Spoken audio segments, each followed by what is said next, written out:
Purihin ng Panginoon. I know that everyone is happy and to be in the house of God. I was glad when they said unto me, let us go into the house of the Lord. Amen. Pagkat alam natin na the Lord is here. And when the Lord is here, He has something for us. Purihin ng Panginoon. So, before we pray, I'd like to read from the book of Ephesians.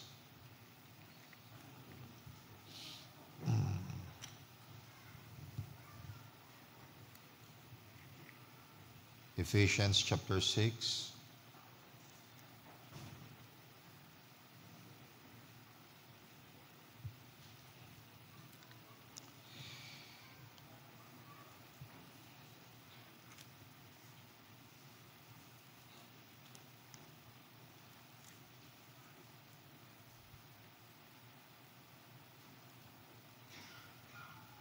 Ephesians 6, verse 10.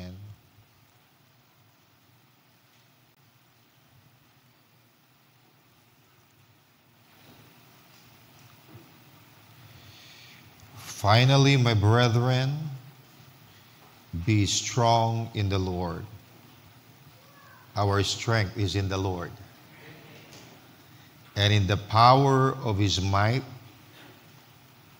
put on the whole armor of God, that ye may be able to stand against the wiles of the devil. For we wrestle not against flesh and blood, but against principalities, against powers, against the rulers of darkness of this world, and against spiritual wickedness in high places. Therefore take unto you the whole armor of God, that ye may be able to withstand in the evil day, and having done all, to stand. Stand therefore, having your loins girt about with truth, and having on the breastplate of righteousness, and your feet shod with the preparation of the gospel of peace. Above all, taking the shield of faith, wherewith ye shall be able to quench all the fiery darts of the wicked, and take the helmet of salvation, and the sword of the Spirit, which is the word of God, praying always with all prayer and supplication in the Spirit, and watching thereunto with all perseverance and supplication for all saints. And in verse 19, and for me that utterance may be given unto me, that I may open my mouth boldly to make known the mystery of the gospel. This Apostle Paul was also asking the prayers of the believers, the prayers of the saints. Verse 20, for which I am an ambassador in bonds, that therein I may speak boldly as I ought to speak. Praise God. Tayo manalangin sa Panginoon. Panginoong Diyos, maraming salamat sa bawat pagkakataon na kami maparito upang kumain sa iyong hapagkainan. Alam ko, Lord, that Thou art the bishop of our soul, our chief shepherd, and I am just a small shepherd under you, Father. But you are the real feeder of the flock. At kami narito, Panginoon, pagkat alam namin that you don't only provide the natural bread for this body, but you also give us the spiritual bread for our soul. Pagkat nais mo, Lord, na kami ay spiritually healthy, spiritually strong, because, Lord, we know that we are in a great spiritual warfare. And we thank you, Father, because you have taught us how to win this battle, how to live a life of constant victory. Without you, Father, we could not succeed. We could not gain victory over the enemies. But we thank you because you're always with us, helping us, giving us the strength that we need. And I pray once again that you would bless the ministering of your word. May your holy anointing speak to us, not just through me, Lord, but may you speak to the hearts of your people as your word is being brought forth. Bless us all, not just in this building, but also our brethren who are streaming online. May your blessing be upon them as well. We ask all these things in Jesus' name we pray. Amen. Praise the Lord.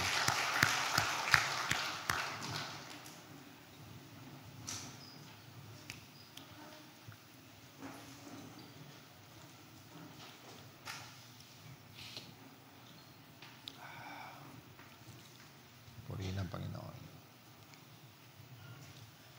Amen. So, tutuloy muli natin ang ating pag-aaral. We have been talking about our authority or the power that the Lord has given us. He has given us power over all the powers of the enemy. This power of authority, ibinigay ng Panginoon sa atin. And pagkat nakita natin that we are in a great spiritual battle. Basically, tatlong ating kalaban.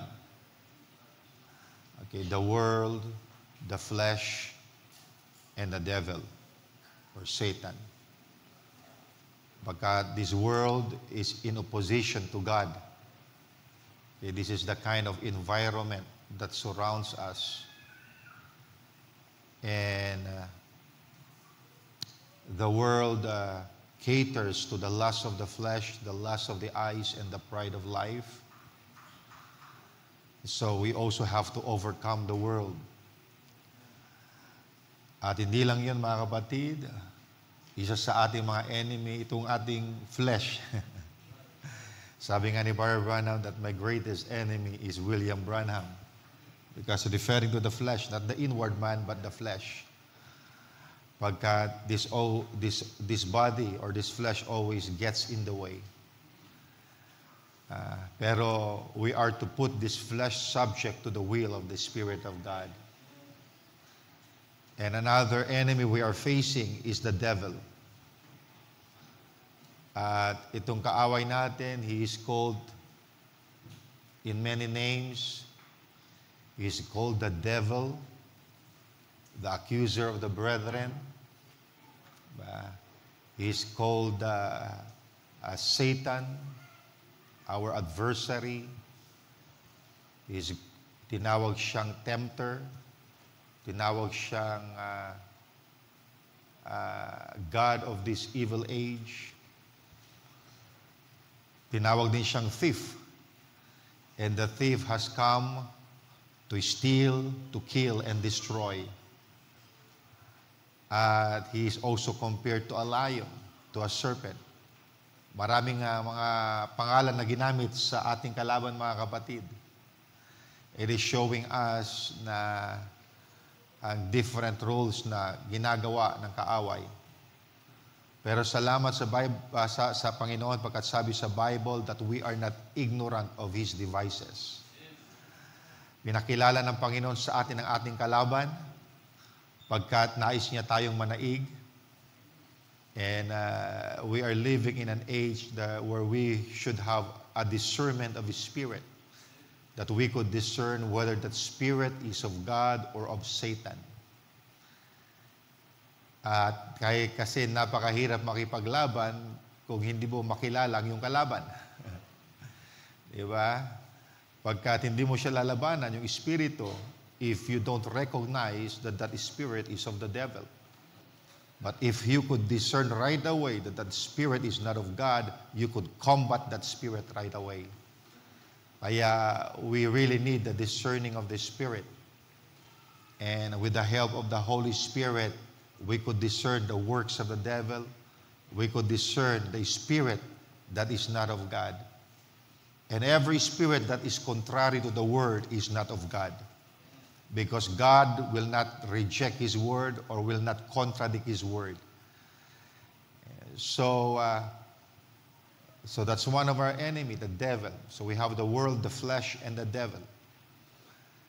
Pero itong kaaway natin na si Satan, he is not omnipotent like God. He is not all-powerful. He is not omniscient. He doesn't know everything. Our God knows everything. He is not omnipresent. He cannot be everywhere. Satan is very limited. Pero bagamat with his limitation, paano na-achieve ni Satan what he has achieved in this world today? Because he has become the God of this evil age. It is because Satan has many helpers. Na binabanggit dito na principalities, powers, rulers of darkness, wickedness in high places. Meron siyang mga ginagamit. And the kingdom of Satan is highly organized. They recognize ranks. They recognize authority. Okay? At marami siyang ginagamit, mga kapatid. And these demons that is working for Satan are trying to influence people. Kaya nga si Satan, he was also called the angel of light. Pagkat nagbabalat kayo siya sa mga bulaang, mga propeta, mga guro. Angel of light. Kaya pag ang tao magdi-deceive, mga kapatid, hindi puro mali ang kanyang sasabihin. Diba? Kung nakakita na kayo ng fake na 1,000 bill, hindi lahat ay iba. Kumisa ang diferensya lang ay yung papel. Why?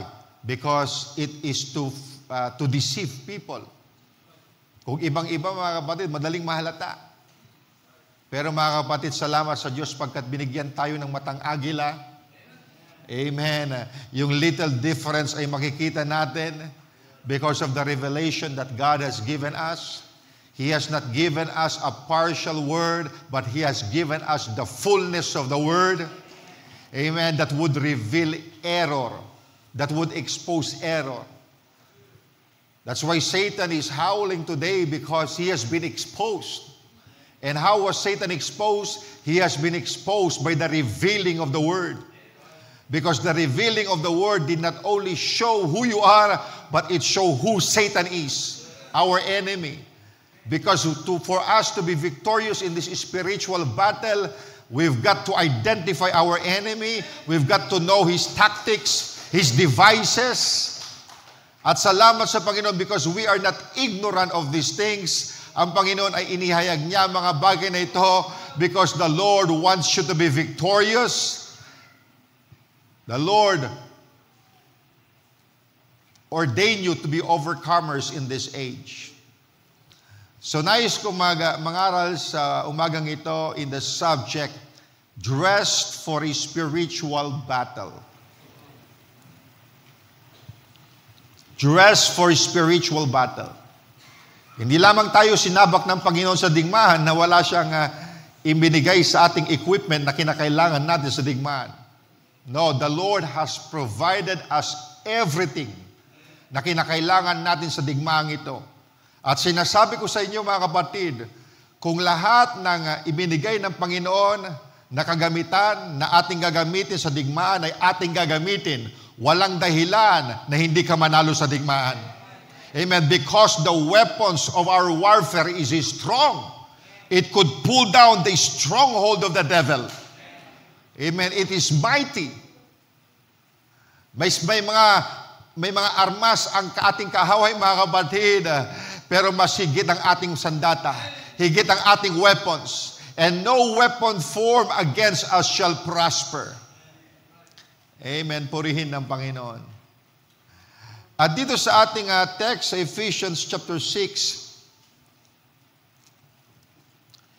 dito sa verse 13 to 17, It tells you about the whole armor of God. And Apostle Paul here uses the imagery of a Roman soldier's armor to describe how Christians should equip themselves spiritually to stand firm against temptation, trials, and spiritual opposition. So, kinuha ni Apostle Paul na halimbawa, yung armor ng Romans, para i-illustrate yung ating spiritual armor na ginagamit para makibaka in this spiritual warfare. Maybe we could just flash the picture. Dun sa slide. Para ma-visualize nyo lang because isa-isahin natin ito. So that's the armor of God. So ayan ang ginamit ni Apostle Paul. Yung armor na ginagamit ng mga Roman soldier during his time. And kaya inisa-isa ni Apostle Paul yan, yung mga nagbabasa, they could imagine what Paul was talking about because of the imagery na ginamit ni Apostle Paul. So makikita natin dyan the helmet of salvation. We have the breastplate of righteousness, the girdle or the belt of truth. We have the shield of faith. We have the sword of the Spirit. And we have the shoes for the gospel of peace. So, ayan po yung equipment. Thank you. Now, since we are fighting against enemies in the spirit world, we need special equipment both for offense and defense. Kaya nakita natin yung armor natin hindi lamang for defense, meron ding sword for offense. Pagkat hindi lang tayo puro depensa, aatake rin tayo. Lalaban din tayo. Amen? And God has provided the whole armor for us, and we dare not omit any part. Sabi sa Bible, we have to put on the whole armor. Not some of it, kinakailangan whole armor. Isuot natin. Wala tayong itatabi, lahat po ay gagamitin natin. Now, sa natural battle, okay, ang Roman soldier, they put on their armor, pero may panahon na hinuhubad nila yung armor. Tama ba? Pero in this spiritual battle, ayaw ng Panginoon na ihubad natin yung armor. Amen. Hindi pag-isip mo na sa umaga, I have to put on the whole armor of God. Kapag isinuot mo yan, huwag mo nang tatanggalin. Pagkat hindi maghihintay ang kaaway na umatake kapag naisuot mo na yung armor, hindi mga kapatid, aatake lang yan. Kaya lagi dapat suot natin ang armor of God. 24 hours a day, every single day. Amen. We are dressed on the whole armor of God that we may be able to withstand our enemies. So, God has provided the whole armor for us. We have to put them all. And remember this, Satan looks for the unguarded area where he can have a strategic position. Kaya kinakailangan nakasuot lahat kasi hinahanapan tayo ng kalaban ng butas. Kung merong unguarded area at doon siya atake. And Paul commanded the believers to put on the armor, take the weapons, and withstand Satan, all of which we do by faith. Now, knowing that Christ has already conquered Satan and that the spiritual armor and weapons are available, by faith we accept what God gives us and go out to meet the foe. So kung anong pinrovide ng Panginoon, tatanggapin natin, gagamitin natin, at makikipaglaban tayo sa ating mga kalaban. We know the day is evil. The enemy is evil. But if God be for us, who can be against us?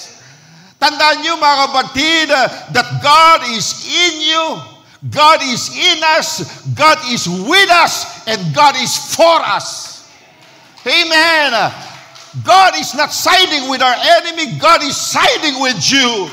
He is our captain of the host. Kasama natin siya. Siya ang ating leader sa pagkikipagdigma. Kaya hindi tayo nag-iisa. Kasama natin ang Panginoon sa digmaang ito. He is in us in the form of the Holy Spirit. But He is also with us as the angel of God, leading us. That great pillar of fire that is leading the church. And He is for us. Amen. If God is for us, amen, wala tayong katatakutan. Pagkat kilala natin yung sa atin, yung kasama natin, mga kapatid. Wala pa yung talo, lagi yung panalo. Amen. Overcomer yon. He has overcome the world. At nais niya rin tayo maging overcomers. Now, so let's take the first one sa ating equipment. The first one is the girdle of truth. Ang sabi sa Ephesians 6:14, stand therefore having your loins girded about with truth. Pag sinabing girdle, ayan yung belt. So stand therefore having your loins girded about with truth. Now the loin girdle was a very basic yet component to the Roman soldier's outfit. Why? Because it was the belt to which every weapon was fastened. Yung mga bahagi ng mga armor ay nakakabit. Pati yung weapon ay nakakabit doon sa belt. At tinutulungan yung army to carry the weight, yung belt na yon. And the belt, the Roman belt is made up of a very durable leather with metal. Okay. So, nakita natin that the belt is used to, or the belt ay ginagamit ng isang Roman soldier kasi pag walang belt, maluwag lahat, hindi sila makapaglaban kung nakalaylay lahat. Kaya kinakailangan ng belt. Okay. To which every weapon was fastened. Now, look at this because we're talking about the girdle of truth. In other words, Paul was telling us that before we can fight the enemy, we must be established on and fastened to the truth. In a spiritual sense, we as believers must be equipped with the knowledge of the truth. Kung wala kang kaalaman sa katotohanan, napakahirap manaig sa digmahang ito. Because the enemy is buffeting many believers because they are ignorant of God's truth or may even be walking in deception. Kaya nais ng kaaway na ang mga anak ng Diyos ay maging ignorante sa katotohanan. Because if they are ignorant, Satan can easily manipulate them, can easily confuse them. Pwede silang lituin ng mga kaaway. Pero kinakailangan, we must have the girdle of truth. Remember this, an ignorant believer is a spiritually weak believer. Kaya salamat sa Panginoon. Inihahayag niya ang kanyang salita para hindi tayo maging ignorante. Pagkat maraming mga tao, because of their ignorance, the devil is defeating them. But with this revelation ay binigay ng Panginoon sa atin, nang nabuksan ng silyo, brothers and sisters, we are not ignorant of Satan and his devices. It identifies who you are and it identifies who your enemy is. Kaya salamat sa katotohanan. Tandaan natin, Satan is a liar. But the believer whose life is controlled by the truth will defeat him. Kung sinungaling si Satanas, pero kung alam mo ang katotohanan, madali mong madetect ang kanyang kasinungalingan. Kaya maraming mga tao nalilinlang ng kaaway dahil sa kakulangan sa kaalaman ng katotohanan. Pero kaya masasabi ko sa inyo mga kapatid, merong grupo ng tao ngayon na hindi kayang i-deceive, na kaaway, because they have the girdle of truth. Amen. Hindi tayo pwedeng loko-lokohin ng kaaway. Alam natin ang ating tinatayuan. Alam natin ang mensaheng pinapaniwalaan natin. Hindi yung makarinig ka ng ibang katuruan dyan sa labas pagkatapos malito ka na, hindi mga kapatid. Amen. Yung ating aral, yung ating doktrina, mayroong matatag na pundasyon. Amen. It is built upon the rock of revelation. Amen. And the gates of hell cannot prevail against it. Praise God. So the girdle held other parts of the armor together. And truth is the integrating force in the life of the victorious Christian. Truth is the belt that holds the believer's armor together. So we must know this truth in order to protect ourselves against the world, our flesh, and the devil. Tandaan natin that truth grounds us and reminds us of our identity in Christ. Naku mga kapatid, dahil dumating ang katotohanan, we know our identity in Christ. Last Sunday nalaman natin, we are more than conquerors. You are priests and kings. And as kings, you are ruler and having authority over the spiritual kingdom. Kaya yung mga principalities na yan, yung mga powers of darkness is subject to you because God has made you kings to rule in a spiritual realm. Salamat sa Panginoon. We know who we are. We know our identity in Christ. Alam natin without a shadow of doubt na tayo elect ng Panginoon, na tayo anak ng Diyos, na tayo bahagi ng Diyos, na tayo eternal. And God is for us. So nakita natin the girdle also held the sword. Nakakabit yung sword yan sa girdle. So unless we practice the truth, we cannot use the word of truth. Kaya ayun ang kahalagahan na ipamuhay ang salita, ang katotohanan na ating naririnig. Hindi lamang natin pinapakinggan, kundi ginagawa natin. Isinasabuhay natin mga kapatid, so we can use the word of truth when we combat the enemy. Remember this, once lie gets into the life of a believer, everything begins to fall apart. Now for over a year, King David lied about his sin with Bathsheba. And nothing went right. Psalm 32 and 51 tell of the price he paid. So we must always have our loins geared with truth.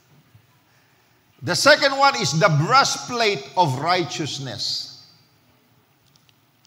Sabi sa verse 16, have on the breastplate of righteousness. So, this piece of armor made of metal or chains covered the body from the neck all the way to the waist, both front and back. Now, it symbolizes the believer's righteousness in Christ as well as his righteous life in Christ. Now, basahin natin dito sa 2 Corinthians chapter 5, verse 21.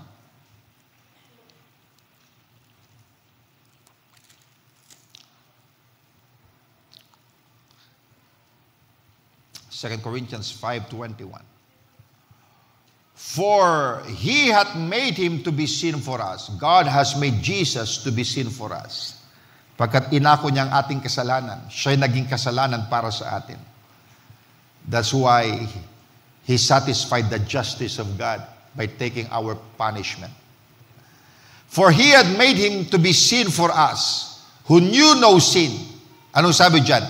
that we might be made the righteousness of God in Him, in Christ. Nakuha natin? So we have the righteousness of God in Christ. Yung ating kasalanan iniatang sa kordero ay yung katwiran ng Diyos ay iniatang sa atin. Now, basahin din natin dito sa Ephesians 4 verse 24.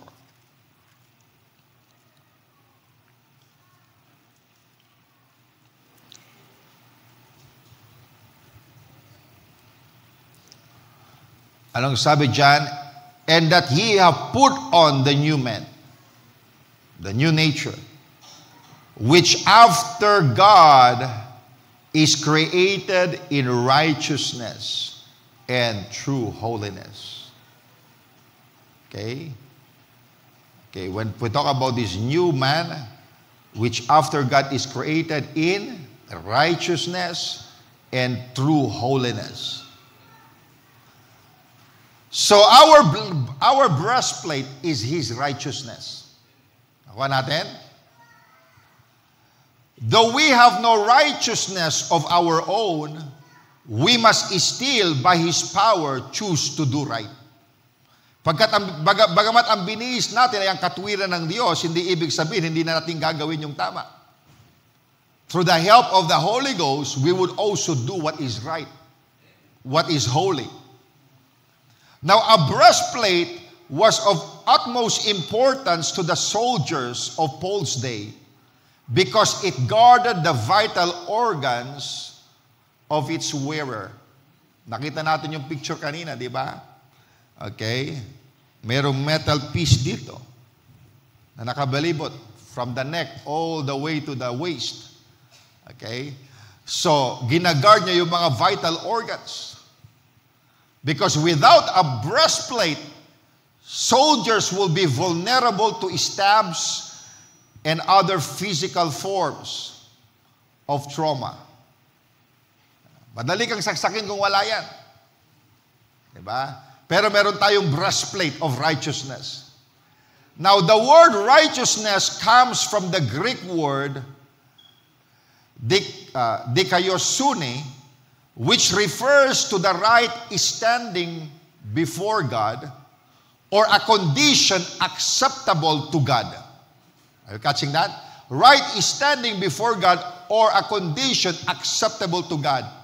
So the concept of righteousness implies both right positioning in relation to God and right living in relation to moral purity and correctness.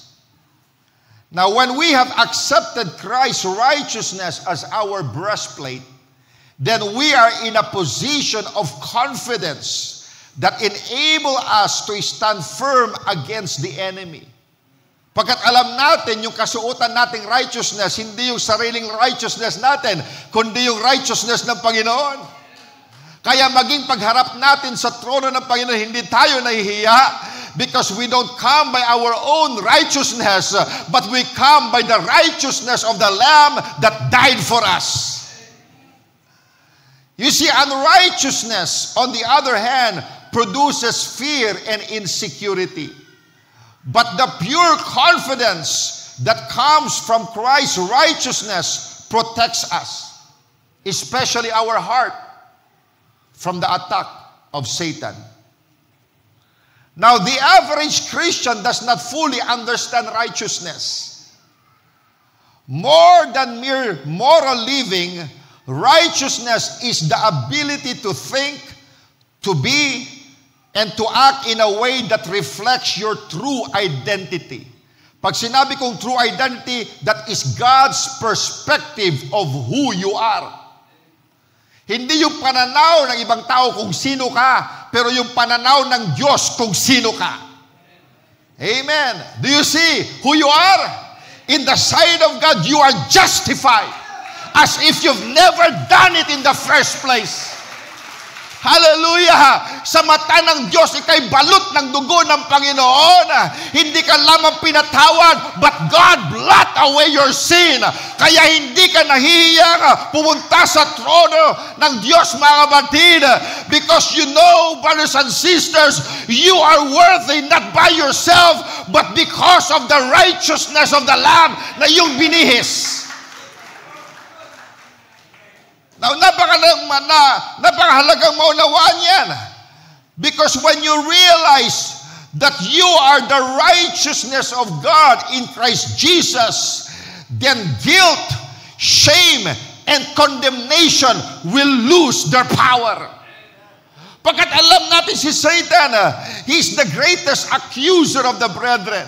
Pagkat gusto niya, nandyan ka, you would live in a life of condemnation, in a guilt. Kahit nga, hiningi mo na ng tawad sa Panginoon, ipapaalala niya pa rin sa iyo. Kaya kung mayroong nagpaalala ng bagay na pinatawad ng Diyos sa iyo, hindi Diyos yan, si Satanas yan.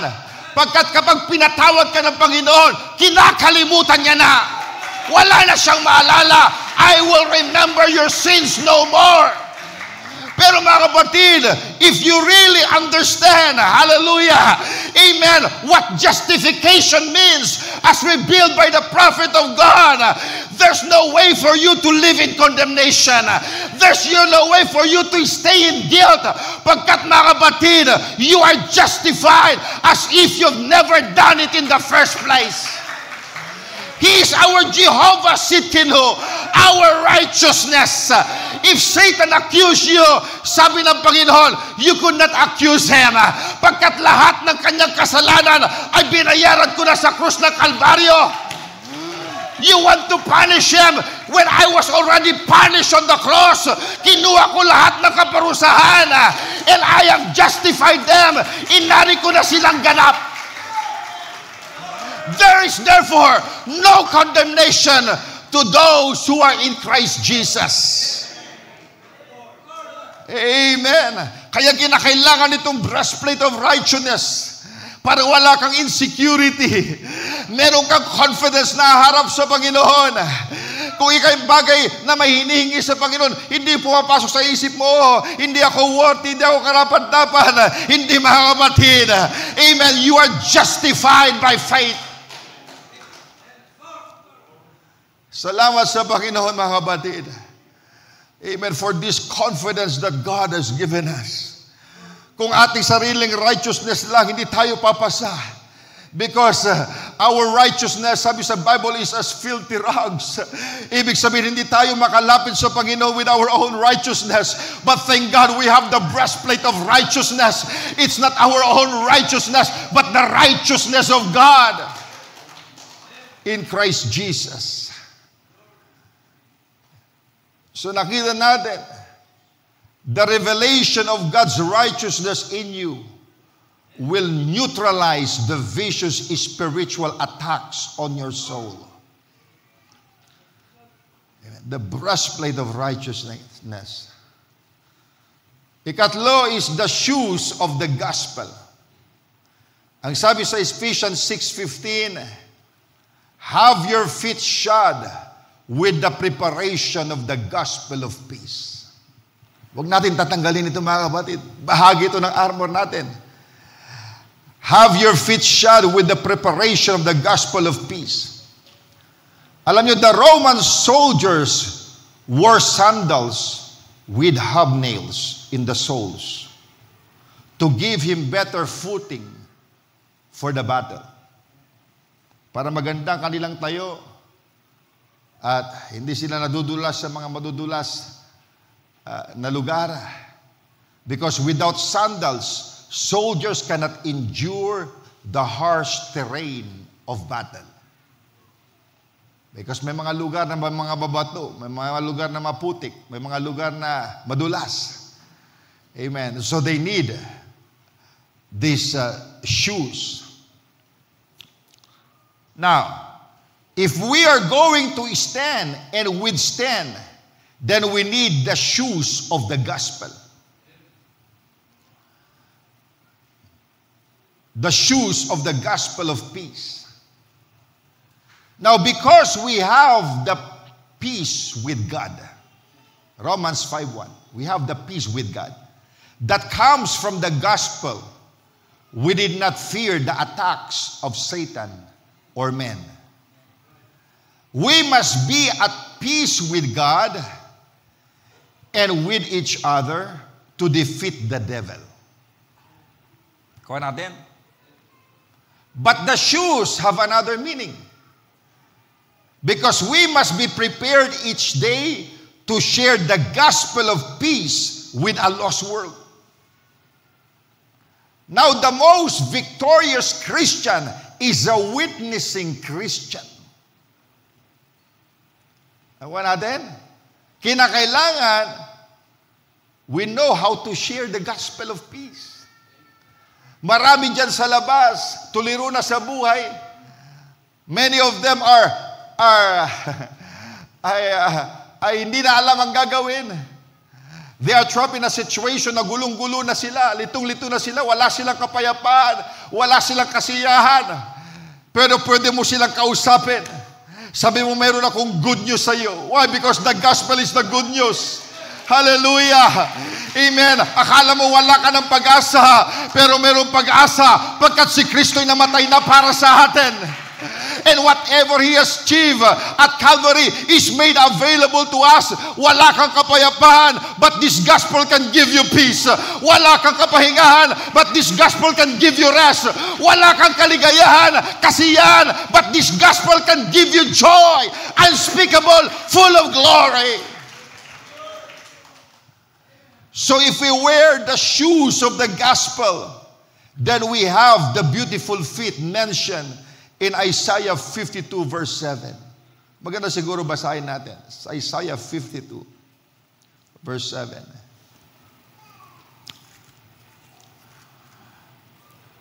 Anong sabi dyan? How beautiful upon the mountains are the feet of him that bringeth good tidings. Pag sinabing good tidings, good news.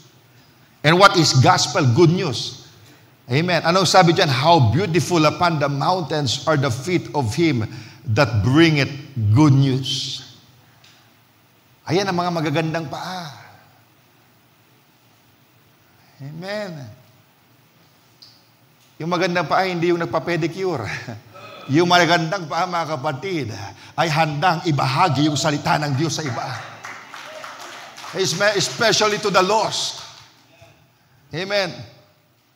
How beautiful upon the mountains are the feet of him that bringeth good tidings, and publisheth peace, and that bringeth good tidings of good, that publisheth salvation, that saith unto Zion, thy God reigneth.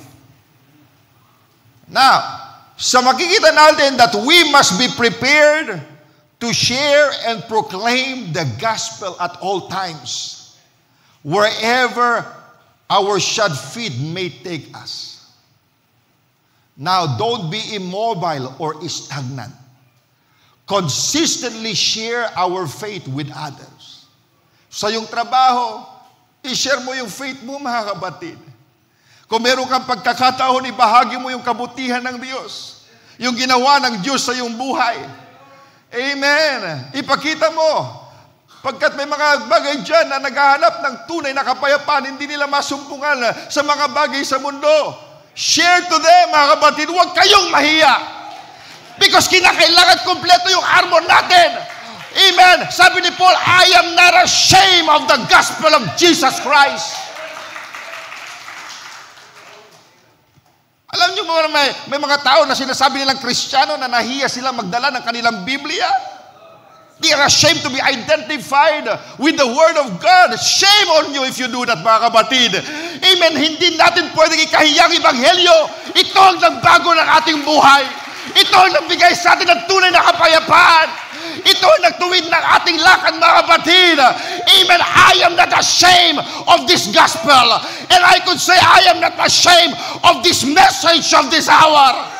Nire-reject man ng mga denomination, sabihin man nilang kulto, hindi ako nahihiya because I know what I believe. Wala nang mas mataas na kapahayagan sa pinapaniwalaan natin. Lahat kayo galing sa denominasyon. Bakit kayo lumabas? Pagkat dito nyo sa mensahe, nasumpungan ang tunay na kapahayagan ng Diyos. I am not ashamed to be identified as an end-time believer. Hindi ako nahiya kahit sabihin ko sa aking mga katrabaho o kung sino man, kayo mga estudyante sa eskwelahan, huwag niyong ikakahiya ang iyong paniniwala. Share the goodness of God. Share this gospel. Hallelujah! Pagkat sa pamagitan nito, people will inherit eternal life. Amen. How are you using your shoes of the gospel of peace? Are you a witnessing Christian? O dito lang alam nila na ikay Kristiyano pag nasa church ka. But outside, well, in school, in the workplace, they didn't even know you're a Christian because you're afraid to be identified. Mga kapatid, amen, huwag nating ikahiya na ibahagi ang kabutihan ng Diyos. Huwag nating ikahiya ang mensahe ito, mga kapatid. Amen. Pagkat sinasabi ko sa inyo, amen, kahit maraming hindi maniwala, ito ang katotohanan. This message is vindicated. 1962, 7 angels came, amen, to give this revelation. Itong mensahe did not originate from a seminary. Amen. This message is not made from the USA. No, it came from heaven. 7 angels came to unfold the mysteries of God. At sabihin nyo sa akin, kung merong mas malinaw pa sa mensaheng ito, mga kapatid, nakita ko na lahat. Wala nang mas malinaw sa ating kinalalagyan ngayon. Kaya it's foolish of you kung iiwanan mo pa ang mensaheng ito, mga kapatid. Amen. Sa mensaheng ito, dito ko nakilala kung ano ako, kung sino ako, anong purpose ko sa mundong ito. Amen. Consistently share our faith with others. Ministers God's word to the lost. Amen. Go to the highways and byways and share the good news of Jesus. Amen. Huwag po tayo mahiya. I remember one time, nandun ako sa Bulingit Hospital, nagpa-to the echo ako. Then yung doktor na nag-ano sa aking heart, ay nagpapatugtog siya ng Christian song. I took that opportunity to share to her. Mga kapatid, are you a Christian? Then with that conversation, ay nagbabahagi ako, who knows? Hindi natin alam. Amen. Why? Because we must have our feet with the preparation of the gospel of peace. Amen. Another thing, the fourth one, is the shield of faith. Now, Paul says in Ephesians 6:16, above all, take the shield of faith, wherewith ye shall be able to quench all the fiery darts of the wicked.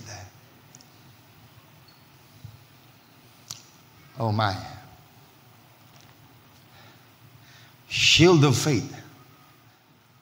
Now, the shield was large, usually about 4 feet by 2 feet. And it's made of wood, and it's covered with a tough leather. And sometimes meron ding metal. Okay, ayan ang ginagamit ng mga shield ng mga Roman soldiers. Okay, it's a wood 4 feet by 2 feet, covered with tough leather. Now, as the soldier held it before him, it protected him from spears, arrows, and fiery darts. Pagkat that's a defense weapon. And the edges of the shield, yung kanyang gilid, were so constructed that an entire line of soldiers could interlock shields and march into the enemy like a solid wall. Gaya ng mga shield ng mga Romans. Yung design niya sa gilid, pwede nilang pagdikit-dikitin yung kanilang shield. Okay? Na parang magfo-form ng isang wall habang sila'y umaabante sa kanilang kaaway. They could interlock those shields together. Now, this suggests that we Christians are not in the battle alone. Magkakasama tayo mga kapatid. We could interlock our shield together as we face our common enemy. Now, the faith mentioned here is not saving faith, because that is already a believer. So the faith mentioned here is not saving faith, but rather living faith. A trust in the promises and power of God. Amen. Ika'y naniniwala. Ika'y sumasampalataya sa salita, sa pangako ng Diyos. Now, faith is a defensive weapon that protects us from the fiery darts of Satan. Now, sa panahon ni Paul, yung mga arrows nila ay they dip it in a flammable liquid or substance. At i-ignite nila ito, then they will shoot those arrows at the enemy. So kapag yung arrow ay lumilipad, umaapoy. Because of that flammable substance na hinalo nila sa kanilang arrow. That's why it was called in the Bible, fiery darts. So Satan shoots fiery darts at our hearts and minds. Such as lies, ungodly thoughts, hateful thoughts about others, doubts, and burning desire for sin. Marami siyang pinapana ng mga fiery darts. If we do not by faith quench these darts, they will light a fire within, and we will disobey God and doubt God's word. Kaya haharangin natin. Mga batid. Kapag nagkakast si Satan ng mga darts niya that would cause you worry, anong gagawin mo? Kunin mo yung faith mo on the promises of God. Amen. Amen. At sabihin mo, God promised He will never leave me nor forsake me. Kapag pinapakita niyo, you will never get out of that trouble or in that financial trouble. No, mga kapatid, you get the shield of faith. Amen. Faith on God's word na sabi niya, I will supply all your needs. Hindi ako pababayahan ng kaaway. Why? Pagkat kung ipinanaya sa'yo ng kaaway, hindi mo ginamit yung shield of faith, pananampalataya sa pangako ng Diyos, it will cause you worry. It may even cause you depression, malungkot ka, wala ka kasiyahan. Dumadalo ka sa church, wala ka kasiyahan. Why? Pagkat hindi mo ginamit yung pananampalataya mo. Ano yung pananampalataya? Pananampalataya sa sinabi ng Diyos. Pananampalataya sa pangako ng Diyos. Kapag pinapana ka ng kaaway, gamitin mo ang iyong pananampalataya sa pangako ng Diyos. Magtiwala ka sa Kanya, pagkat ang Diyos ay tapat sa Kanyang salita. Amen.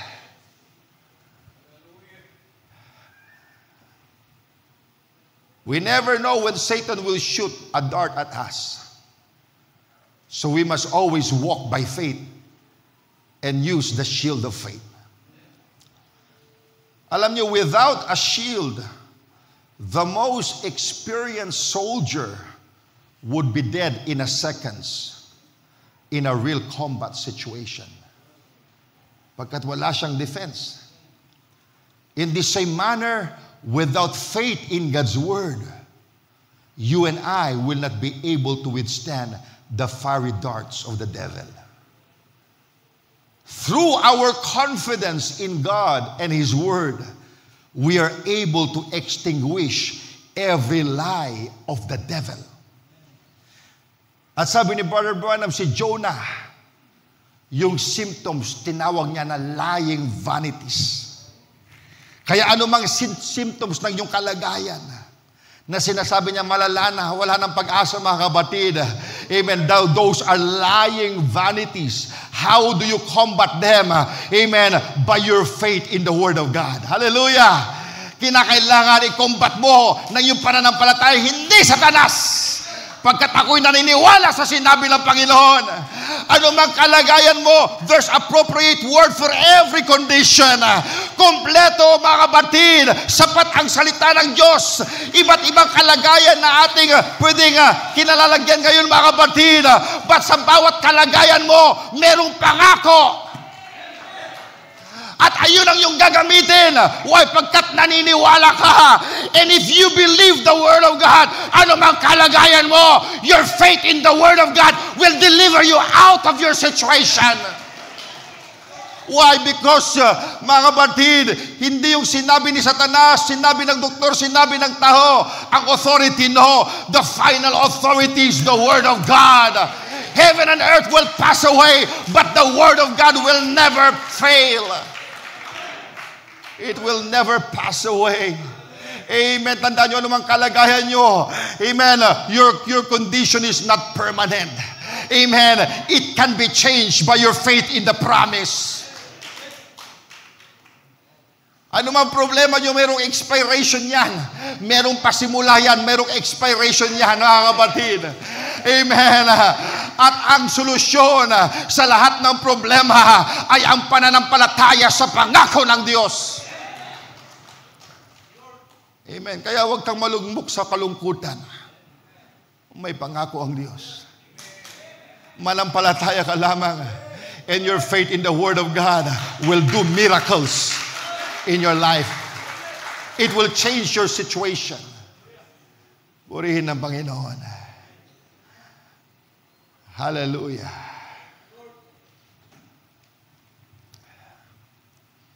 Praise God.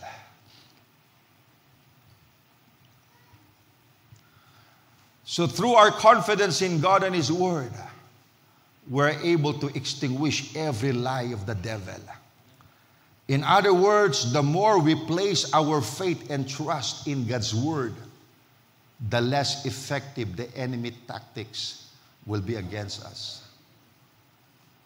Now let's have the fifth one. The helmet of salvation.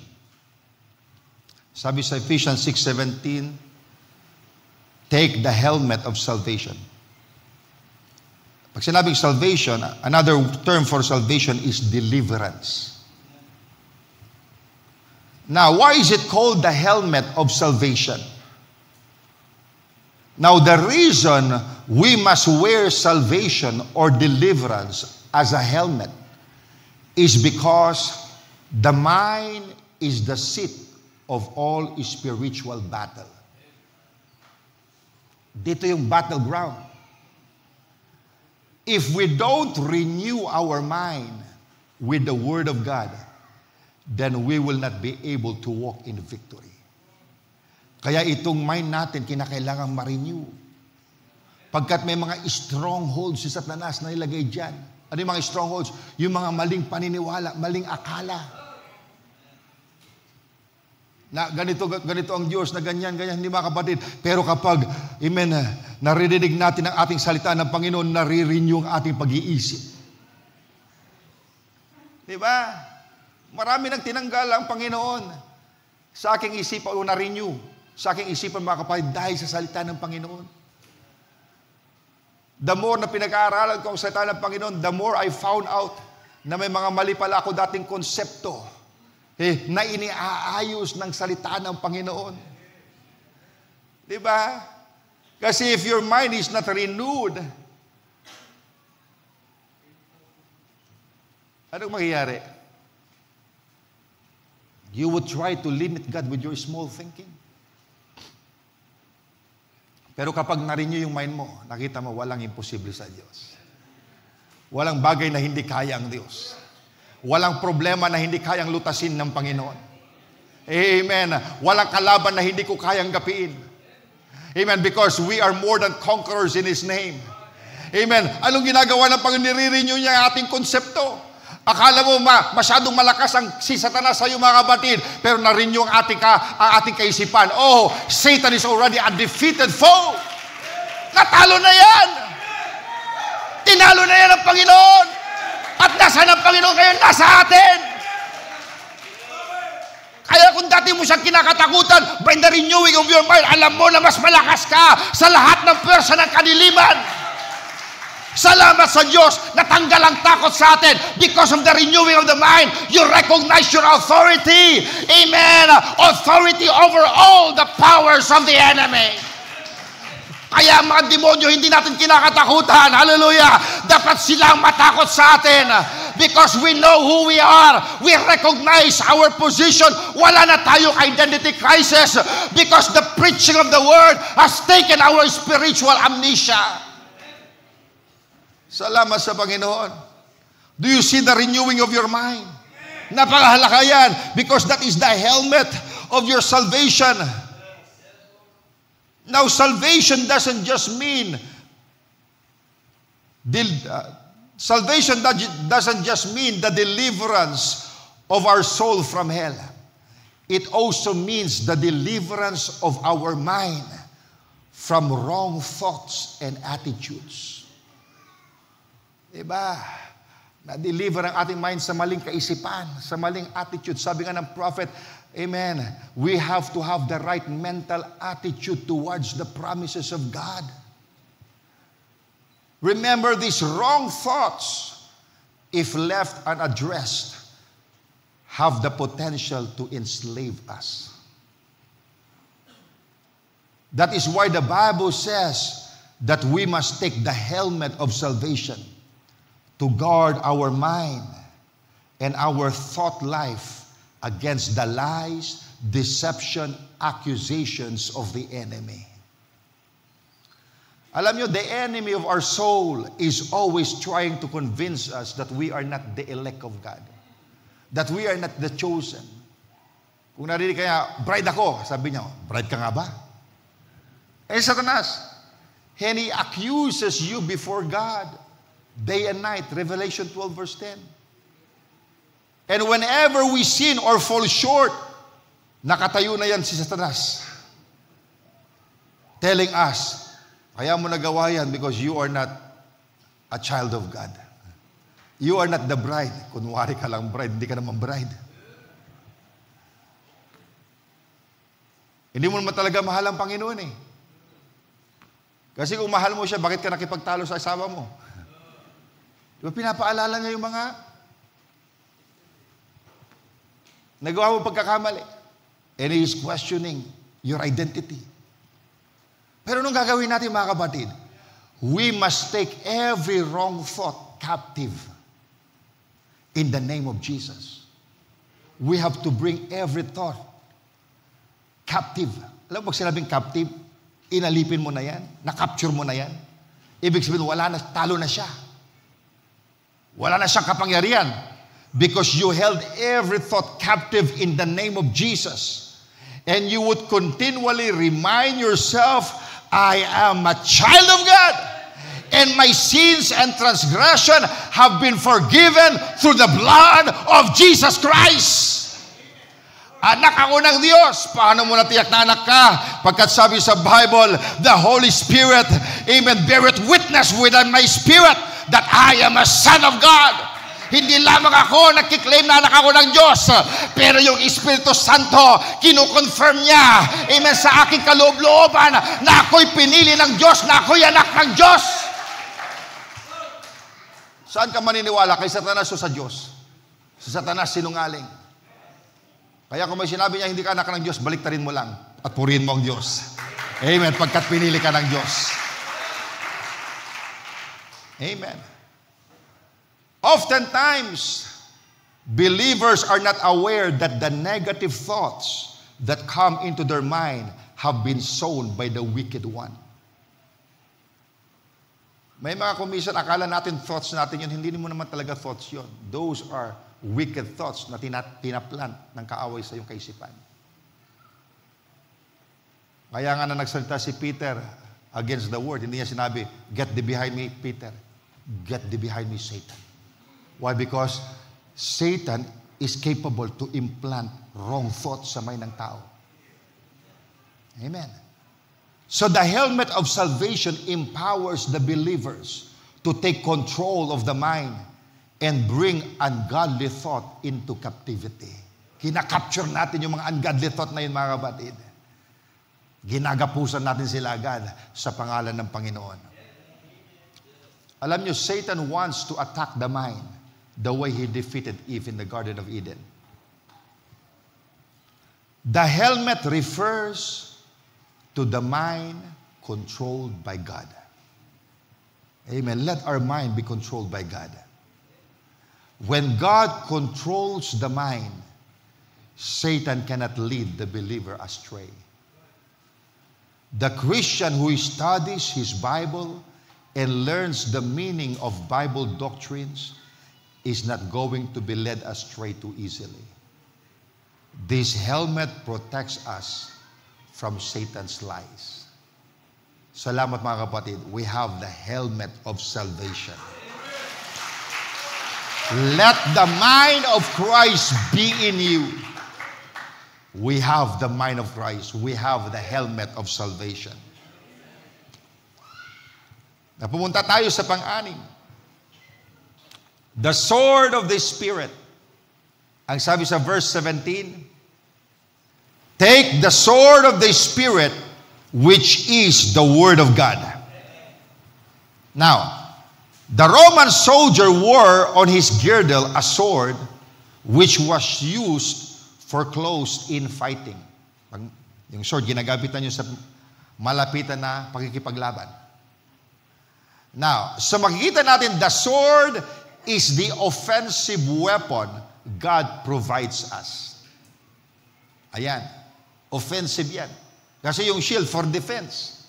Yung mga iba, for defense. Yung helmet for defense. Pero pag yung sword na mga kabatid, it's for offense.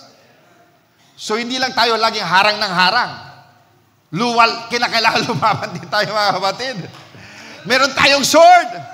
Hindi lang puro depensa. Kinakailangan may opensiba rin tayo. Pagkat kung harang ka ng harang, walang damage yung kalaban mo. Pero mga kabatid, pag ginamitan mo ng offensive weapon, amen, mga kabatid, you will cripple your enemy. Now, tingnan natin ang sinabi sa Hebrews 4 verse 12. Because we have the sword of the Spirit, which is the Word of God. The sword is the Word. Hebrews 4 verse 12, for the Word of God is quick and powerful. Alam mo ibig sabihin ng quick? Pag sinabing quick, alive. From the word quickening. Diba? Pag sinabing the Word of God is quick, ibig sabihin the Word of God is living, is alive. Buhay ang salita ng Panginoon. The Word of God is not dead, is alive. Amen. And powerful. Amen. Yung ating sandata mga kapatid, makapangyarihan. Buhay ang salita ng Panginoon. Makapangyarihan ang salita ng Panginoon.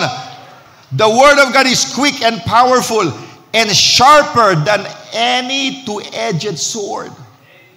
Mas matalas ito kaysa sa natural sword.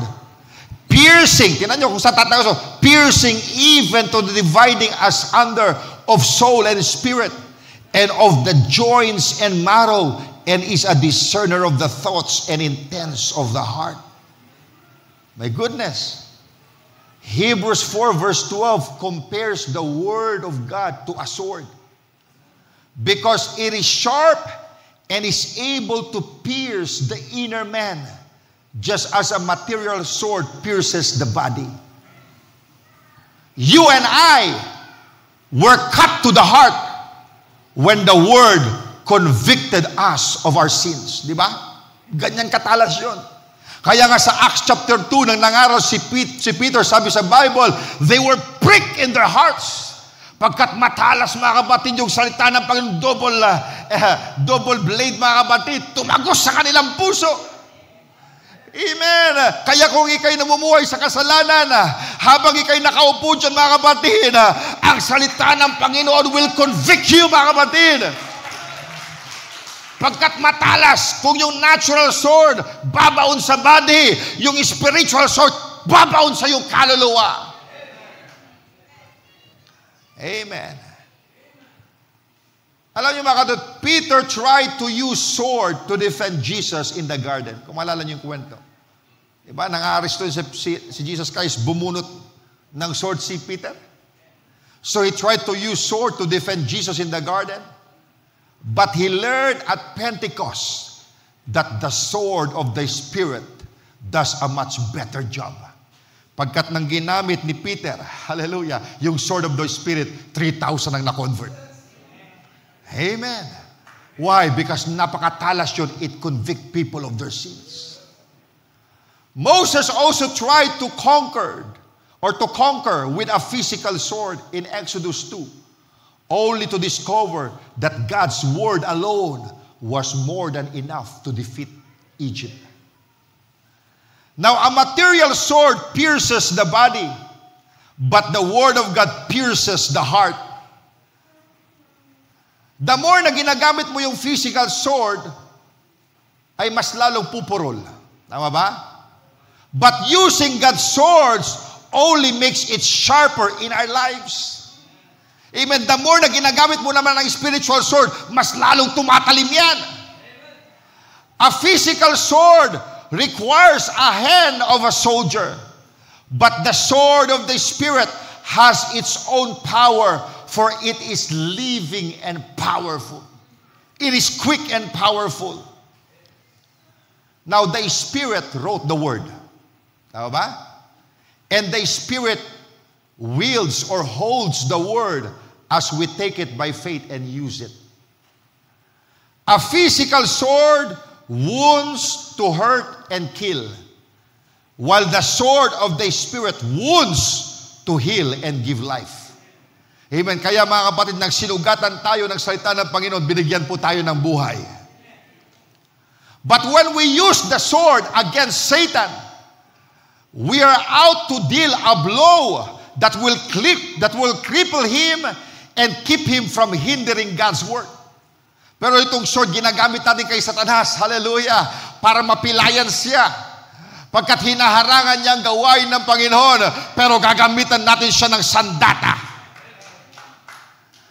Alam natin na si Jesus Christ was tempted by Satan in the wilderness. Anong ginamit ni Jesus Christ? He used the sword, which is the word of God, to defeat the enemy. 3 times sabi niya, it is written. Kaya kapag umatake ang kaaway, gagawin mo, it is written. Sabi niya, hindi ka na makakabayad ng iyong utang. Ang sabi ng Panginoon, I am the deliverer. I can deliver you out of your trouble. Oh, hindi ka nagagaling sa iyong karamdaman. Hindi, pagkat sabi sa ng Biblia, sa kanya mga latay, ako'y magaling na. Even what you use when you combat the devil, you say, it is written. It is written. And the word of God will defeat Satan anywhere, at any place, at any time. Amen. Pero tandaan din natin na si Satanas marunong ding mag-quote ng word. Dahil scripture. Kasi nang tinutukso niya si Jesus Christ, sabi niya, for it is written, sabi niya rin. Kinote niya rin yung Psalm. Pero kapag nag-quote si Satanas, ay hindi kompleto. Na-splice. O kaya misinterpreted. Misapplied. Kaya kinakailangan, mga kapatid, kabisado mo yung sword mo. Kabisado mo yung salita. Alam mo, naunawaan mo yung salita. Para alam mo, ikaw naman Satanas, mali naman yung application mo dyan. Hindi mo naman, mali yung application mo yan. Diba? Ganyan Satanas, mali application niya. Parang si Goliath, sabi ni Goliath, papatayin kita, pupugutan kita ng ulo, ganito ang gagawin ko sa iyo, papakain kita. Mali. Pagkat yung sinasabi mo para sa mga kaaway ng Diyos.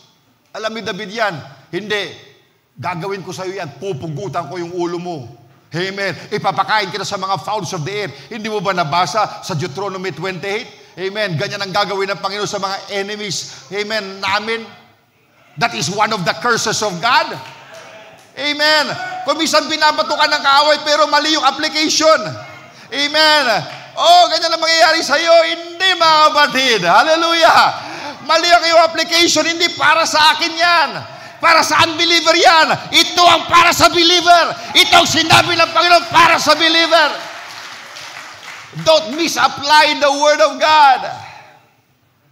Amen. Kaya mag-ingat din tayo kasi marunong siyang mag-quote.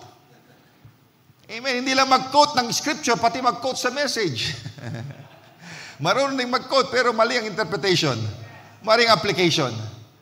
Amen. Pero mga kapatid, kung kabisado mo yung sword mo, sabi mo, mali. Ikaw naman, mali yung application mo. Bakit mo ina-apply sa akin yan? Hindi para sa akin yan. Amen. Pwede ma-apply yan sa iba, pero hindi para sa akin. Ako'y true believer. Yung scripture na yan, hindi para sa true believer. Para yan sa make believer, para yan sa unbeliever. Amen. Salamat sa Panginoon. Are you a true believer? Amen. Yes, we are. So Satan tries also to use the Word of God to confuse us. So it is important that we know every word that God has given us. The better you know the Word of God, the easier it will be for you to detect Satan's lies and reject his offers. Diba? Madali mo madetect ang kasinungalingan kung alam mo ang sinasabi ng salita. Now, tapos na ba? Nasa number 6, tapos na ba? Hindi pa tapos. Meron na tayong sword of the Spirit. Ayun yung ika-6, di ba? Balikan natin yung Ephesians. Kasi yung mga iba uminto na doon eh. Pero meron pang weapon na sinasabi ni Brother Branham dito. Ephesians chapter 6. So, nandyan sa verse 17, yung helmet of salvation at sword of the Spirit. Pero hindi pa tapos dyan. Anong sabi dyan sa verse 18? Meron pang isang weapon dito na nilagay ng Panginoon sa kamay natin. Anong sabi dyan? Praying always with all prayer and supplication in the Spirit, and watching thereunto with all perseverance and supplication for all saints. Now, iisa-isayin natin yan, ano? Anong sabi dyan? Praying always. Now, catch this pa.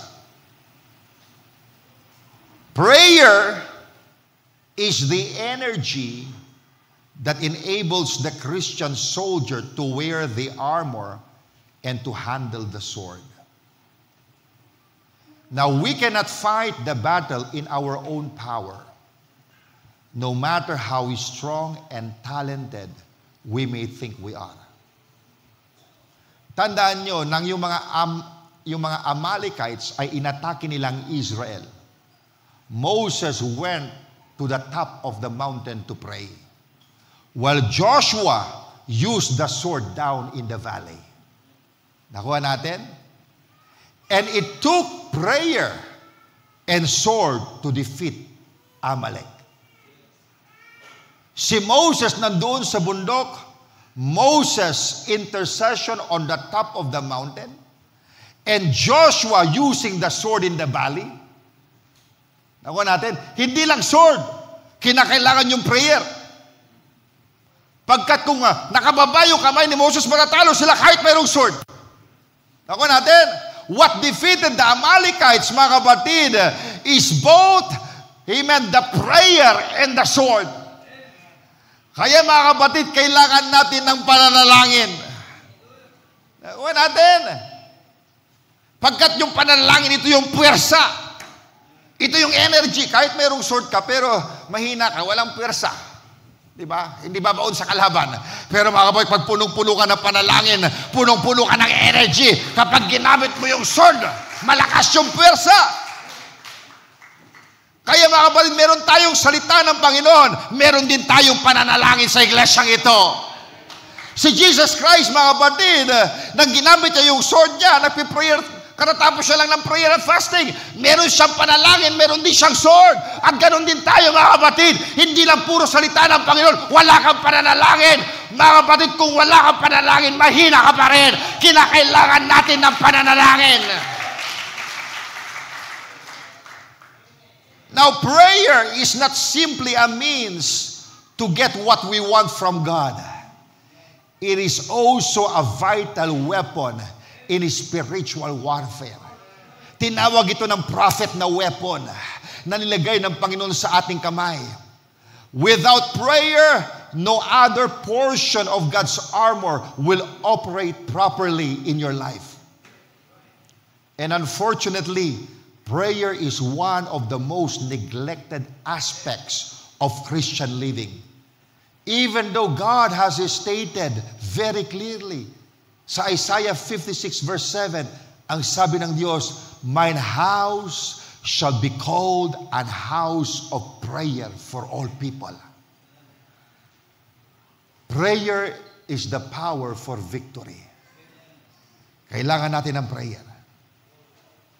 And Paul taught us how to pray if we would defeat Satan. Anong sabi niya sa verse 18? Praying always. Nakuha natin? Praying always. That means always be in communion with the Lord. Sabi nga ni Paul sa 1 Thessalonians 5:17, pray without ceasing. We must be constant in our prayer life. Amen. Prayer is not just something we do in emergency situations. Kung merong emergency, mananalangin ka. Kung merong problema, mananalangin ka. Kung merong pangangailangan, mananalangin. Hindi, mga kapatid. Amen. Hindi lang ginagamit yung prayer kung merong emergency. Amen. May emergency man o wala, nananalangin tayo. Sabi dyan, praying always. Huwag natin, mga kapatid, praying always. Why? Because a Christian must pray always because he is always subject to temptation and attacks of the devil. Hindi mo alam kung kailan ka tutuksoin ng kaaway, kung atakayin ng kaaway. Pero mga kapatid, paggising mo, nanalangin ka na. At anumang pinagplanuhan ng kaaway sa araw na yun, hindi siya magwawagi. Why? Pagkat mayroon kang kasamang pananalangin. Anumang problema na ibalita, sa araw na yun, hindi na makaka-apekto sa iyo, hindi na magkukos ng worry sa iyo, pagkat naunahan na ng pananalangin. Hallelujah! Bago ka ba makasagap ng hindi magandang balita, mga kapatid, amen, punong-puno ka na ng pananalangin. Meron ka ng kalakasan na harapin lahat na mga inihanda ng kaaway sa araw na yun. So a Christian must pray always, because he is always subject to temptation and attacks of the devil. A surprise attack has defeated more than one believer who forgot to pray without ceasing. Anong sabi dyan?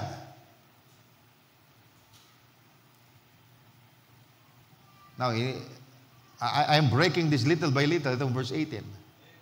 Kanina, praying always. Diba? Now is praying pray with all prayer. Pagkat sabi dyan, praying always with all prayer. Ibig sabihin, there is more than one kind of praying. Kaya sinabing all prayer. All manners of prayer. Okay.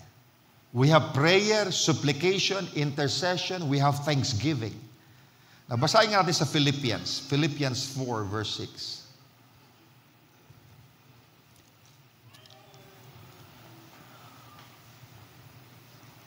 Anong sabi dyan?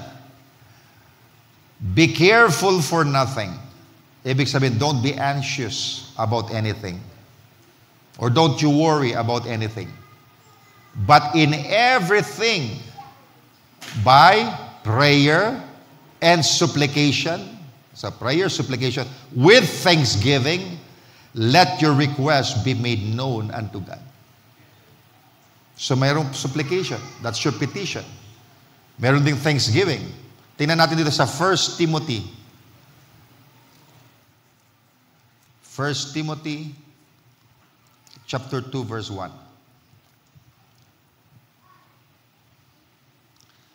I exhort therefore that first of all, supplications, prayers, intercession, and giving of thanks be made for all men. So, kompleto yan, ano? Prayer, supplication, intercession, and thanksgiving. Now, the believer who prays only to ask for things is missing out on blessings that come with intercession and giving of thanks. Kung ang prayer mo lang lagi ay humihingi lang, na-miss out mo yung blessing na makukuha mo sa intercession o sa pagpapasalamat sa Diyos.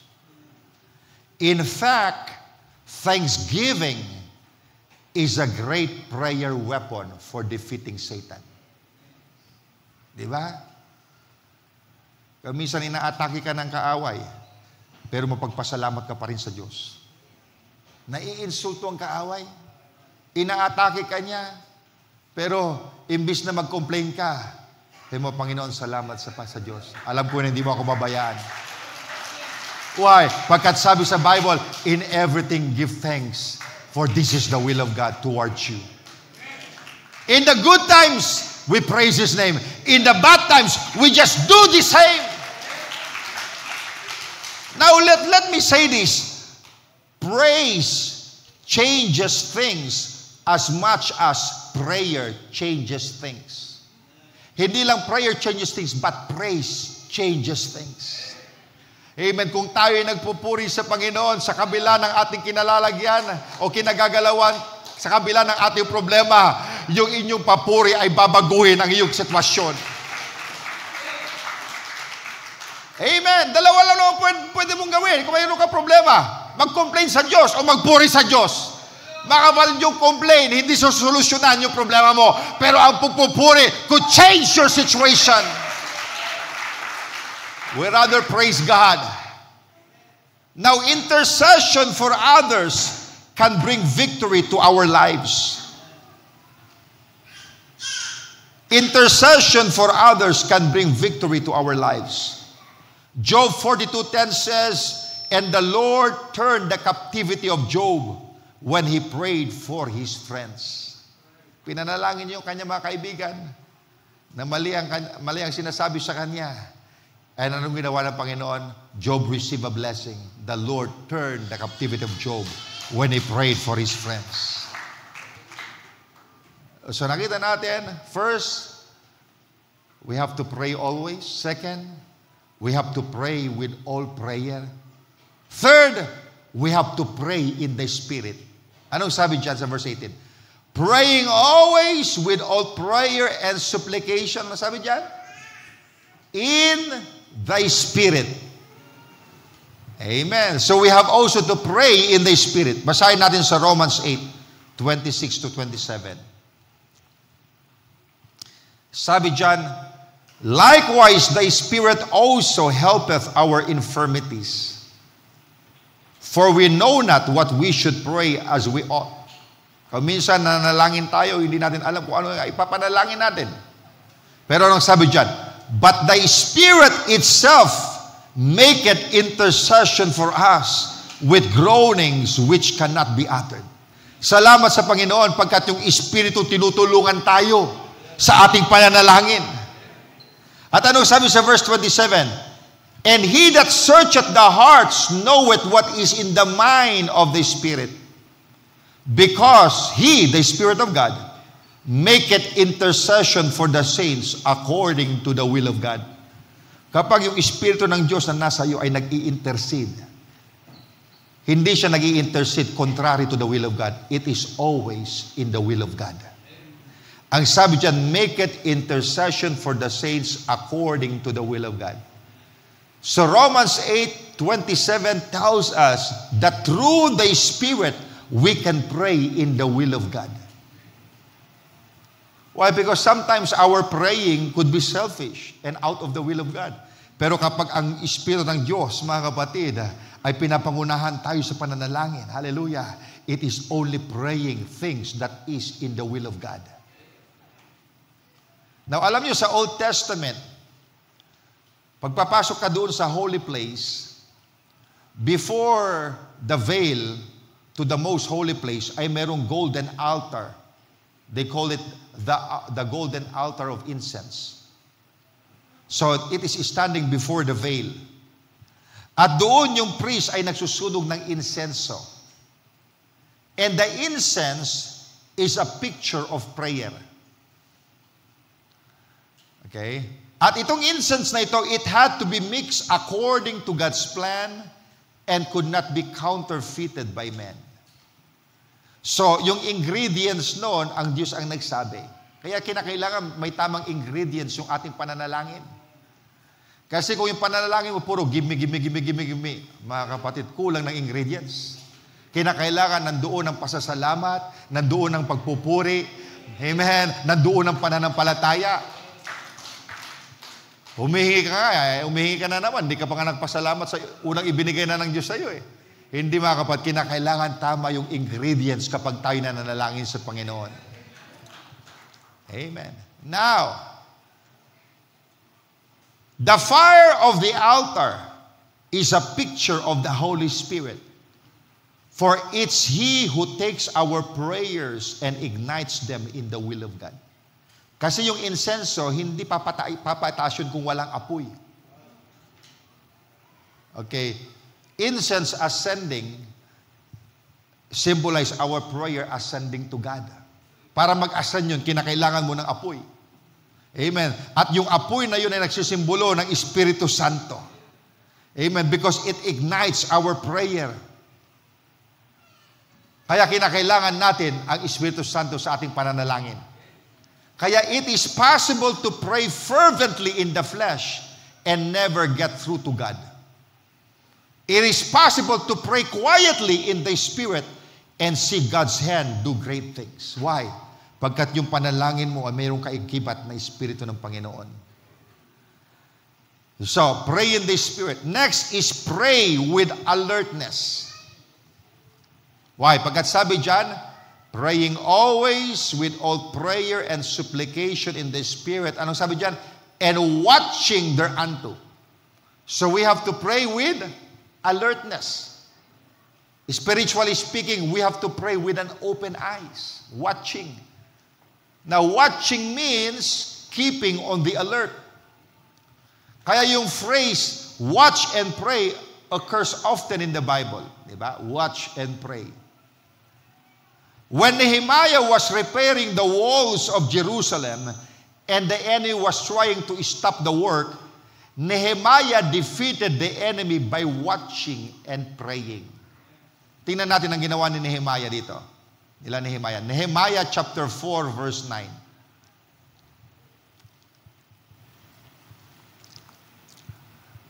Anong sabi dyan? Nehemiah 4:9. Nevertheless, we made our prayer unto our God and set a watch against them, against the enemies, day and night because of them. Okay, so when the enemy was trying to stop the work of God, paano tinalo nila Nehemiah? By prayer and watching. So we have to watch and pray. We have to be alert. Watch and pray is the secret of victory over the world, the flesh, and the devil. Now Peter went to sleep when he should have been praying, and the result was victory for Satan. Diba? Nagyabang pa nga ito si Peter. Sabi niya, oh Panginoon, paglalaban ka namin, ma-offend yung iba, hindi ako ma-offend sa iyo. Diba? Ito yung mayabang na walang panalangin. Matapang na walang panalangin. Anong sabi ng Panginoon sa kanila? Watch and pray that ye fall not into temptation. Pero hindi sila nanalangin. Anong nangyari mga kapatid? Nang inaresto si Jesus Christ, nag-init agad si Peter, bumunot agad ng sword niya. Nirebuke siya ni Jesus sa kanyang ginawa. Diba? Pagkatapos nang naaresto na yung kanyang master, pagkatapos nang tinatanong siya kung kilala niya yun, ano mga kapatid? Wala siyang panalangin, sabi ni Jesus, watch and pray, that ye fall not into temptation. Anong ginawa niya? Dininay niya si Christ ng thrice. Diba? Why? Kinakailangan we have to be watchful and we have to be prayerful. Dapat makita niyo yung gawa ng kaaway, yung pagkilos ng kaaway. Next is keep on praying. Pagkat sabi diyan, praying always with all prayer and supplication in the Spirit and watching thereunto with all perseverance. Now the word perseverance simply means to stick to it and not quit. Hindi ka susuko. Okay? To stick to it and not quit. Ayun ibig sabihin ng perseverance. Now, the early believers prayed this way, and we should pray this way. Now, perseverance in prayer does not mean we are trying to twist God's arm, but rather we are deeply concerned and burdened and cannot rest until we get God's answer. Kaya ka may perseverance kasi grabe yung kabigatan mo. Yung concern mo na hindi ka magkaroon ng, hindi ka makapahinga hanggat hindi tinutugon ng Panginoon yung hinihingi. Amen. So we have to be perseverant. Kaya tinuro ko yung importunate prayer because God wants us not to give up. We have to be constant in our prayer. Now, prayer is not getting man's will done in heaven, but it is getting God's will done on earth. And most of us quit praying just before God is about to give the victory. Dahil hindi dumating after a month or so, we give up. Mga kapatid, we have to be persistent. We have to be perseverant. Now, the early church prayed without ceasing when Peter was in prison. And at the last moment, God gave them the answer. You see that in Acts 12. Nang ikinakakulong si Pedro, sabi doon, walang tigil na nananalangin ang mga believers para kay Pedro. Amen. Wala silang tigil mananalangin hanggang, amen, ang anghel ng Diyos bumaba doon sa prison house at nilalabas si Pedro. Amen. Kung hindi pa nilabas si Pedro, hindi sila titigil sa pananalangin. Amen. That is praying without ceasing. Nang ibig sabihin, keep on praying until the Spirit stops you or God answers you. Amen. Itong bagay na ito ay patuloy kong ipananalangin. Amen. Ako lamang hihinto kung sinabi ng Diyos huminto ako, o ako'y lamang hihinto kung dumating na yung katugunan sa bagay na yon. Amen. Why? Because we have to be persistent in our prayer. And the last one, pray for all the saints. Anong sabi dyan? Praying always with all prayer and supplication in the Spirit, and watching thereunto with all perseverance and supplication for all saints.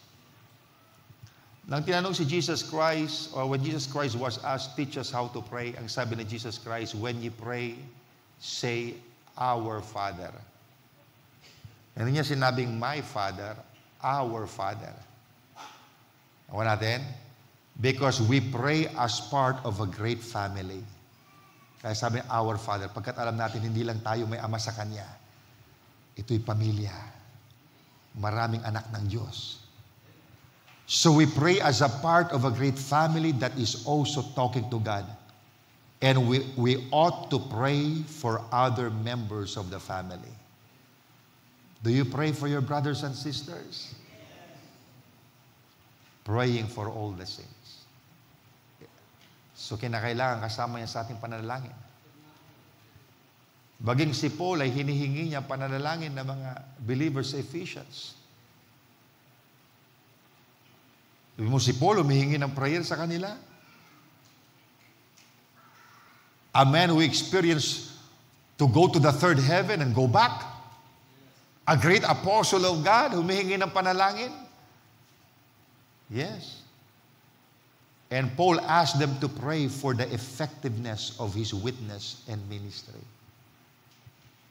Humingi siya ng panalangin para sa kanyang ministry. Kung si Paul ay humingi ng panalangin from the saints, how much more tayo? Hindi naman tayo para apostol tulad ni Apostle Paul, pero kailangan niya ng panalangin ng saints.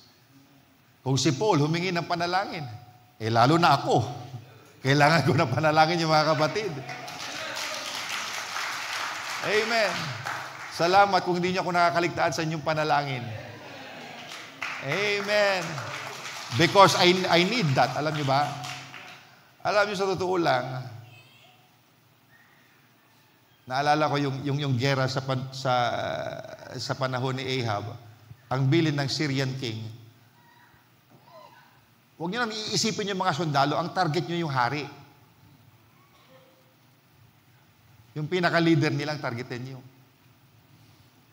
Diba, alam nyo ni Satanas, kaya nga sa Book of Acts, yung pagdating ng persecution, tinatarget mo una yung mga leaders eh. Diba? Pwede niyan targetin lahat, pero meron siyang priority. Kaya ang pastor kinakailangan ng panalangin. Kasi kung mayroong unang gustong bumaksak sa Satanas sa iglesyang ito, yung pastor, ang gusto niya. Diba? Pagkat kung may bumaksak na miyembro, of course, bumaksak, hindi maganda. Pero it will not do great damage sa ministry.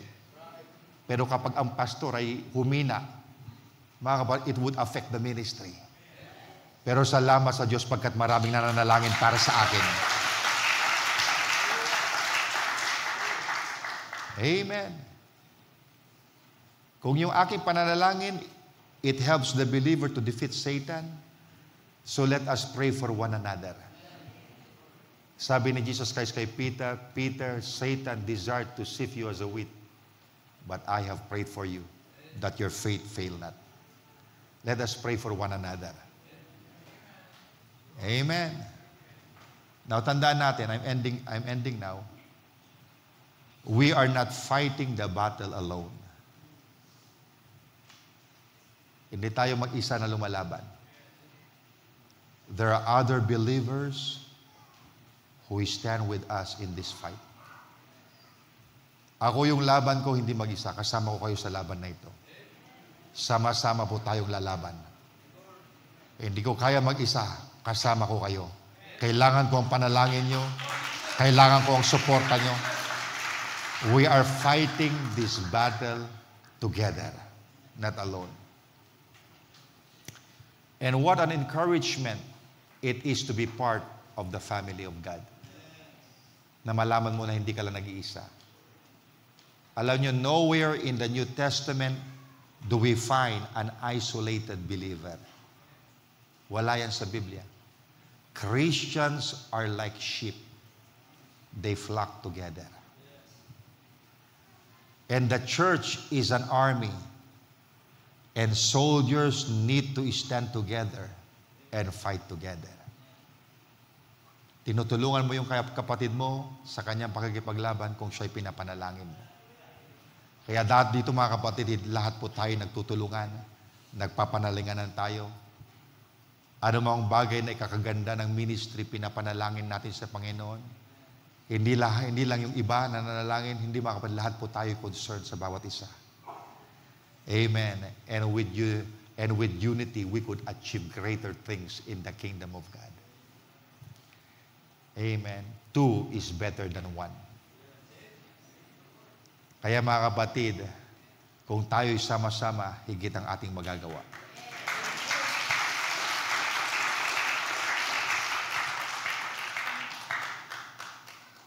Inisa-isa ko lang yun mga kapatid kasi sabi sa Bible, put on the whole armor of God that ye may be able to stand all the wiles of the devil, the enemy. And I put you in remembrance na lahat ito'y gamitin natin. Wala po tayong iiwan. Diba? Huwag tayo humindo sa 6. Iba, humindo sa 6, ayaw na yung prayer eh. Diba? Kasama yung prayer sa ating sandata. Meron tayong sword, meron tayong prayer. Diba? Si Moses na nanalangin sa bundok, si Joshua nasa baba with the sword. Kailangan niyo mga kapatid. At salamat sa Panginoon, pagkat binalik ng Panginoon yung isang makapangyarihang sandata sa iglesia, yung pananalangin. Amen. At tinuturuan tayo ng Panginoon because the Lord wants us to be victorious in this battle. Amen. Handa ba kayo makipaglaban sa kalaban? Just put on the whole armor of God and you are able to stand and withstand the devil. Ang kaaway hindi mananaig sa atin. With the armor of God, we are fully protective. It's not only for defense, but it's also for offense. Kasi pag puro depensa ka lang, walang damage sa kalaban mo. Nakita na kayo nagbuboxing? Puro harang lang. Inaharang-harang niya lang lahat. Harang. Walang pumapasok na suntok. Pero mga kapatid, yung kalaban, ang ganda pa rin ng mukha. Kasi hindi ka lumalaban eh. Defense lang eh. Pero mga kapatid, mag-job din tayo. Amen. Ibig sabihin, gamitin din natin yung sword. Lumaban din tayo. Amen. Kaya mga kapatid, kung yung kalaban mo parang malakas nung una, pero dahil kayo lumalaban, mamaya mahina na siya, umaatras na siya, mamaya tatakbo na siya. Iiwanan ka na niya. Why? Kasi hindi ka lang dumidepensa, lumalaban ka din. At nais na tayo, lumaban tayo. Amen. Without a battle, there is no victory. Without victory, there is no testimony. Hallelujah! Amen. Kapag ikay lumalaban, meron kang patotoo. Kahit tatayo dito magte-testify ka, mga kapatid, grabe yung problema na dumating sa buhay ko, pero salamat sa salita ng Panginoon. Ginamit kong sandata at ako'y nagtagumpay. Kung hindi ka lalaban, wala kang testimony. Pero kung marunong kang lumaban, marami kang testimony. Why? Because you can only be victorious kung lalaban ka. May matagal na panahon ko minsan hinaharang-harang lang natin Satanas, pero ngayon mga kapatid, bugbog sarado siya Satanas. Amen. Pagka tinuturuan tayo ng Panginoon lumaban. We are God's mighty army. We are God's mighty warriors. Do you believe that? Tayo po lahat ay tumayo, purihin ng Panginoon. Amen. Thank you, Jesus. Thank you, God. Blessed be the name of the Lord. Blessed be the name of the Lord. Shall we bow our heads for a while in prayer? Panginoon, maraming salamat sa iyong salita na iyong inihayag sa amin, Ama. Lord, in this great spiritual warfare, hindi mo kami iniwan, Lord, na kapos o walang gagamitin, Panginoon, sa digmaang ito. Ibinigay mo lahat ng aming pangangailangan upang kami magtagumpay. What we just need to do is to use what you made available for us. At alam ko, Lord, na kapag gagamitin namin lahat ng mga bagay na ito, Panginoon, walang dahilan na hindi kami magtagumpay. Kaya pinupuri ka namin, Lord, sa lahat ng mga bagay. I know, Lord, that you have provided all the resources that we need to win this battle. Kaya we just want to give you thanks, Lord, and praise you, Panginoon, sa iyong mga bagay na ginawa sa amin. Purihin ka, dakila ka, Panginoon, Lord, sa iyong kabutihan, sa mga tulong na ipinagkakalob mo sa amin. Alam namin, Lord, that we are not fighting alone. Lord, kasama ka namin sa digmaang ito. At magkakasama kami, Lord, sa digmaang ito. Kaya pinupuri ka namin, pinasalamatan ka namin sa iyong dakilang pangalan. In Jesus' name, amen. Praise the Lord. God bless you, brother.